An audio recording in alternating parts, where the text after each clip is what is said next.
to that video over there, which will play on air, and let's post and watch it together, Your Excellency. Let's watch this video. Sell them to the people of Kenya. There are enough intelligent people in Kenya to differentiate what is good from what is better and what is best. Ni jambo mbaya sana kama tutatumia askari polisi.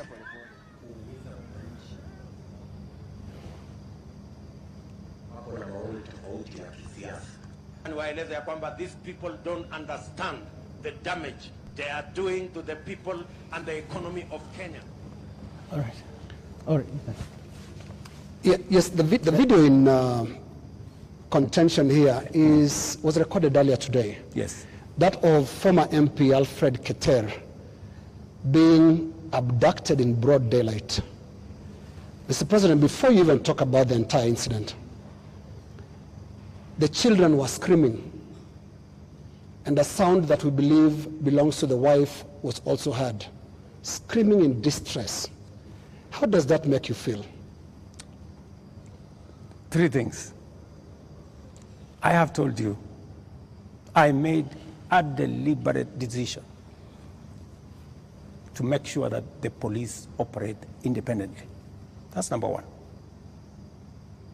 Number two, I have told you, if the police summon Linus Kaikai, and Linus Kaikai refuses to go to the police, are the police not entitled to come and look for you? When the police come to arrest you after they have summoned you and you didn't show up, is that an abduction? So let's have this as a confirmation. That no, I'm just asking you. Let's have this as a confirmation, Your Excellency, that Alfred Keter was summoned by police. He refused to the police respond have to issued the a summons. statement. I would suggest, instead of us having a back and forth, the police have released a statement. Can you check what the police have released, the statement? And you still not answered my question. Which the was? wife and children screaming that way. I mean, how do you feel, Your Excellency? I mean, my friend, every child, every mother feels the same when their parent is under attack. I mean, that is what it is. But let me ask you, what about the children? What about the children of those who have lost their lives because of the criminality of others? Don't they feel the same?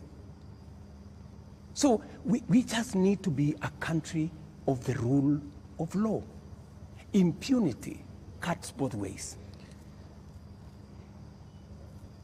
Those who respect the law must be protected by the law. Those who do not respect the law must face the full force of the law. That's how it operates. That's how we will have a society. Here is the same way we must condemn excessive use of police powers, but we must equally deal firmly and decisively with criminals who put the lives of other Kenyans in danger, destroy property of hard-earned earnings. There are many people, Linus, in this demonstration that have lost livelihoods, that today their children are crying. Today their wives are in tears because they don't know how to face tomorrow. Mr. President, their businesses have been wiped out. Yeah. Their incomes have been destroyed. I have just told you 2.4 billion shillings worth of business has been destroyed. And today, as I talk to you this evening, there are families who have tears. There are families who do not know how to face tomorrow. And I've asked you very specifically, President, how do you feel about those tears, especially those who have been killed by police bullets? It is horrible. It is horrible. When you find a situation where people are grieving, whether they are grieving because their parents have been arrested, or they are grieving because their hard-earned earnings of many years, monies there, I have on my phone, people who are saying, I borrowed money. My whole loan has been wiped out. My whole barbershop has been destroyed. My whole hardware has been looted and burnt. And they are in tears. So I must equally work with the police to protect all these citizens. And it cuts both ways, Linus. It cuts both ways. Using the rule of law. Absolutely. Let me take you to just step by step. Absolutely, the rule of law. The rule of law says. The rule of law requires the police to investigate a matter, to, when they have sufficient evidence, present that to the ODPP. The Director of Public Prosecutions takes people who are culpable to court. That's the journey in the rule of law, Mr. President. In the case of 39 people who have been abducted, and the abduction here, we're using it deliberately because of the manner in which the people have been arrested, like we've seen in the case of Alfred Keter. Others who've been picked up from their houses in the middle of the night, and they are held incommunicado for more than 24 hours outside of what the rule of law says. And then they are not taken to court, so they are not charged with anything. That is outside of the rule of law. So in one instance here, we are saying we are not following the rule of law. In the second instance, Mr. President, you have people who were unarmed, like in the case of Rex, who was shot in the middle of the night, unarmed, who have been shot by police and they've ended up dead. 24 of them. You say 19. That again is extrajudicial because there is no justification that has been produced to show that there was justification for the police to use the excessive force. So basically we are showing examples where the rule of law, which you promised to uphold, which you also set and said, this is what the police has been doing. And you said, Mr. President, as you took office, that the problems with the police service also are going to the top, the leadership of the police service. And you promised the people of Kenya that you're going to hold the police to account outside of the rule of law and accountability, which comes to your desk. Are you holding the police accountable for 39 people abducted, for 24 people killed, for 627 people arrested and not charged, for 431 people injured by live bullets, rubber bullets, tear gas canisters, police batons? Latif, as I have told you, we must operate within the parameters of the rule of law. And I agree with you. The police must never act outside the framework of the rule of law. They must do that which only the Constitution and the law allows them to do. And it is very clear that any operation of the police outside the parameters of the law, the police will be held to account. Whether it is holding citizens beyond the stipulated time, but I must be thoroughly clear to you.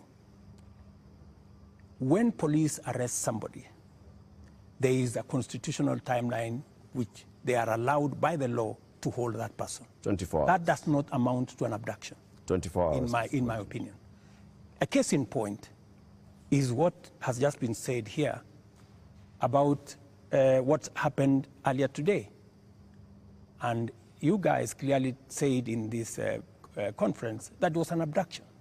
I mean, it's just clear now that it is not an abduction. They're not this is an arrest. And the police have come forward to say, this is the situation, we have arrested this person, and it is just good for us to all of us follow the law. And I agree with you, the police must act within the law. But let me ask you one question also, Latif. I have never, in this conversation, which is now 20 minutes in, are you guys bothered about the fact that Parliament was burnt? Are you guys concerned that millions of businesses, of Kenyans, hardworking Kenyans, were destroyed. How do you feel? But it all how do you feel? It all happened under your watch, Mr. President. No, but this is at the end of the day. This is why we are saying you sought to keep us safe. We must be even. You know, we must be even. The police have a difficult job. They have to make sure the peaceful demonstrators are protected, but they also must make sure that the criminals. And when you say criminals, you know, when I said the other day criminals, many people took offense that I was calling the demonstrators criminals. That's not. Families of the dead, Your that Excellency, is not. That's a lot of offense. Family of Rex. Rex was killed in a week when the protesters were very peaceful. The first week of these protests were peaceful. We saw protesters carrying placards and water bottles. Rex was killed on his way out of work. Let me. How do you feel? I mean, let me tell you when they hear you say criminals. I mean, are you telling me Rex is the one who burned Parliament? But Rex died without breaking anything. No, I'm just telling you. He died before. There are criminals who infiltrated and caused mayhem. And in fact, some of the criminals are actually harmed. They actually harmed the peaceful protesters. Many of the peaceful protesters, they lost phones. They were attacked. In fact, some of the peaceful protesters were attacked by criminals, including a clear example of the one I have explained to you, that they overpowered the police, took the gun from the police, and started shooting innocent people. So we must deal with this situation globally. Mr. President, I feel for Rex and the mother. This should not happen to any child in Kenya, especially when they are engaged in a peaceful demonstration. Mr. President, the concern I've heard from the young people, because I've been speaking to a lot of them, and they said they haven't heard you. In the two statements, actually there are more now because you have spoken in other settings apart from the two addresses you gave. They haven't heard you address them. They haven't heard you talk to these parents. They haven't heard you acknowledge that there were people who were shot by police in circumstances that did not warrant that. Are you saying you haven't seen anything that bothers you about how police responded to these protests? I am very, and in my first statement, I clearly said that innocent lives were lost. In my second statement, I said the same. There were innocent lives lost. But also equally, as a person who is responsible, I must think about those who are suffering because they were innocent, but I must also be concerned about those who are suffering because criminals cause them immense harm. And that is the balance that I need to be able to lead a country. I must protect everybody. I must protect the protesters, and I must be concerned about their lives. I must also protect innocent people who become victims of criminals who take advantage of a peaceful, democratic process that goes on in our country. Do you feel that you protected all those people in the last couple of days, whether it is people who have businesses, whether it is Parliament, whether it is the people who lost their children? I did my best. If I hadn't done what I did, things would have been much worse. In fact, many people ask me, Mr. President, why did you call in the army? I mean, what choice did I have?